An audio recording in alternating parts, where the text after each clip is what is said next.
Mister മോദിയോട് ഇന്ത്യയിലെ സ്ത്രീകൾക്ക് ചോദിക്കാനുള്ളത്?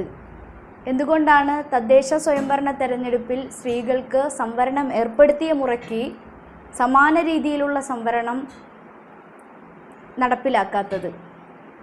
എന്തിനാണ് നാരി ശക്തി വന്ദൻ അധിനിയം എന്ന പേരിൽ സ്ത്രീകളെ ചതിക്കുന്നതിന് വേണ്ടി സംവരണത്തെ മണ്ഡല പുനർനിർണയവും സെൻസസുമായി കൂട്ടിക്കെട്ടുന്നത് എന്നുള്ള ചോദ്യമാണ്. ഇന്ത്യയുടെ ഭരണഘടന പ്രകാരം SC/ST റിസർവേഷൻ പോലെ തന്നെ സിംഗിൾ സ്റ്റാൻഡിംഗ് ആയിട്ടുള്ള ഒരു വിഷയമാണ് വുമൺ റിസർവേഷൻ. അതിനെ